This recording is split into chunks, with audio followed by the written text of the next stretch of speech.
Hi friends, welcome to my channel. నేనైతే ఈరోజు జడబిళ్ళ అయితే మేకింగ్ చేస్తున్నాను మా పాప కోసం. దానికోసమని రౌండ్ గీసుకున్నాను ఓహెచ్పి షీట్పై. Green and pink drop shape కుందన్స్ని తీసుకొని దాన్ని రౌండ్ షేప్లో డిజైన్ అయితే చేద్దామనేసి నేను అనుకున్నాను.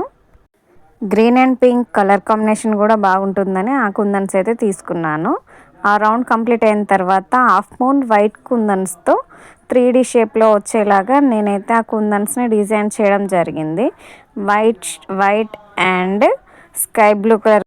First round white colour half moon kundans, second round sky blue colour half moon కుందన్స్తో డిజైన్ చేశాను. మళ్ళీ మిడిల్లో అయితే బ్లూ కలర్ స్క్వేర్ షేప్ కుందన్తో అండ్ జర్కడ్ వైట్ స్టోన్స్తో ఆ రౌండ్ అయితే ఫిలప్ చేయడం జరిగింది. ఈ డిజైన్ ఎలా ఉందో ఒకసారి లాస్ట్లో చూసి మీరు కామెంట్ చేయండి. మా వీడియో కనుక మీకు నచ్చినట్లయితే like, share and subscribe my channel. Thank you. Please place the orders.